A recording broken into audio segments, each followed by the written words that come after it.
Assalomu alaykum hurmatli ko'ruvchilar. Sharq Turkiston ovozining kundalik xabarlarini ko'rishinglarni qarshi olamiz. Men Muhammad Izzat. Tövəndə dehqonlar xabarlarimizning tafsiliy mazmunlarida bo'lsin.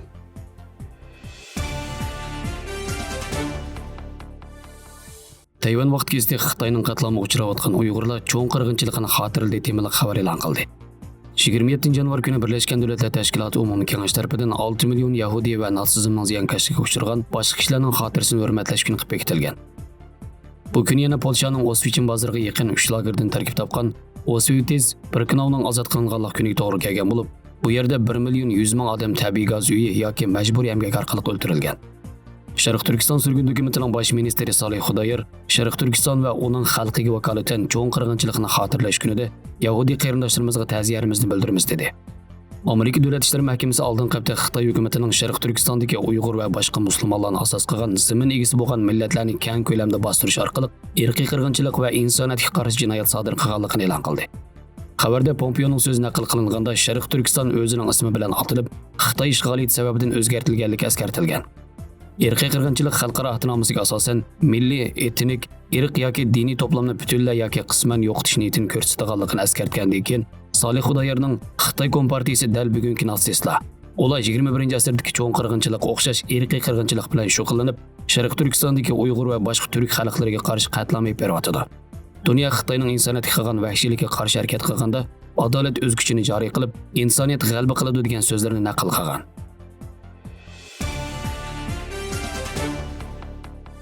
Washingtondagi dаңliq aqlli Amerika Hudson instituti 26 yanvar seshanba kuni Amerikaning sobiq davlat ishlar kotibi Mike Pompeoning oliy tadqiqotchilarning biri sifatida bu institutga qatnashganligini e'lon qildi.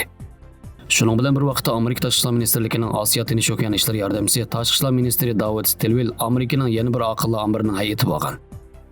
Hudson instituti mudiriyatining raisi Sarah Maestrin Pompeoning ommaviy xizmatga ko'rinarli ifodasi, qimmat qarshiga sodiq bo'lishi hamkorlik uchun kishini hayajonlantiradigan fursat bo'lganligini bildirgan. Pompeo bu xizmatdan boshqa 2024-yil Cumhuriyetçiler Partiyasining prezident kandidatigini tayyorlab qilishi mumkin ekan. Joe Biden vazifaga o'ltirgandan bir kun keyin Pompeo Twitterda 1384 kun deb uchur yo'llagan bo'lib, bu son hozirdan boshlab 2024-yildagi prezident saylomigacha bo'lgan vaqt kun soni edi. Amerika taratqullarining tahliliga qaraganda Pompeo 2024-yildagi Amerika prezident saylomiga qatnashish uchun ta'tir sanoqni boshlagan degan. Hudson instituti Washingtondagi dаңliq mutaassib aqlli amir bo'lib, Amerika Cumhuriyetçiler Partiyasining siyosatida kun sari muhim rol o'ynamoqda. Amerikaning parlament binosi gazeti bundaq muhim aqlli amirda o'rin olish Pompeoning kelar qatimliq prezident saylomidan burunqi mazgildagi siyosat muzokarasiga qatnashishga sharoit hozirlab berdi degan.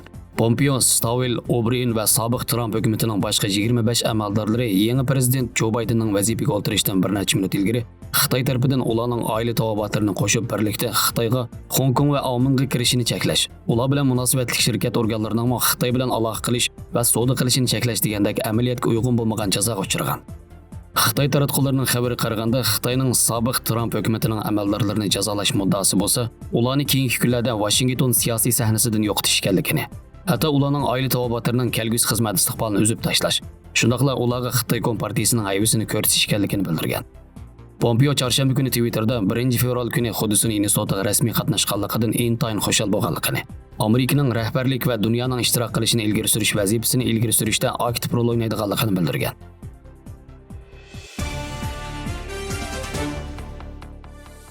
Qirg'izistonning 6-navbatlik prezidenti Sadir Japarov qasam berib vazifa topshirib oldi.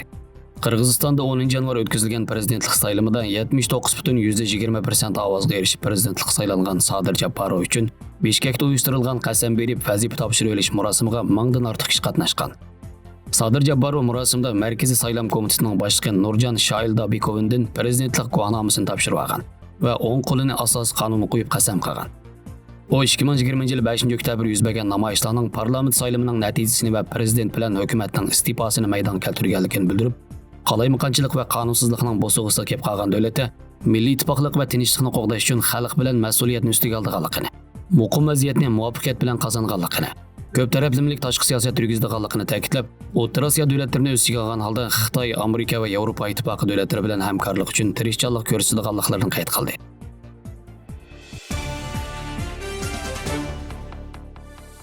Yumg'oq sut kishilarga tonishliq bo'lgan ta'm kirgizgich ko'ktat bo'lib, tomoqni ta'mli qilib qolmay, yana cho'ng miyaning harakatini yaxshilaydi ekan. Yumg'oq sutda bir xil tabiiy flavon turi moddasidagi karabshi elementi bor bo'lib, cho'ng miyadagi hujayraning shakllanishini qo'zg'ab, miya hujayralari orasidagi munosabatni kuchaytiradi ekan. Cho'ng miyaning iqtidorini yaxshilaydi ekan. Rio de Janeiro Birlashma Universitetining professori Sten Festerin tajribaxonada yumg'oq sut tarkibidagi karabsh elementining insonlar g'o'l hujayrasiga bo'lgan ta'sirini sinab qilganda, natijada karabsh elementini qo'shgandan keyin g'o'l hujayrasining 25 kunda nevron, ya'ni nerv hujayrasiga aylanganligini bayqagan. Yangi shakllangan nevron orasidagi sinaps munosabat texmi murakkablashgan. Bu as tutish va o'rganish iqtidorining mustahkamlanganligini va o'sganligini tushuntirdi ekan. Karabsh elementi yumg'oq sut, karabsha, qizilmush va babona qatorliq o'simliklardagi bir xil tabiiy flavon turidagi modda bo'lib, bu modda yashanganlardagi devonlik kasali, Parkinson kasali va elishib qolish kasali qatorliq nerv chekinish kasalliklarini davolashda belgilik foydasi bor bo'lib, tajriba tadqiqotimi karabsh elementidagi flavon moddasi cho'ng miyaning as tutish va o'rganish iqtidorini yaxshilashga foydali ekanligini isbotlagan.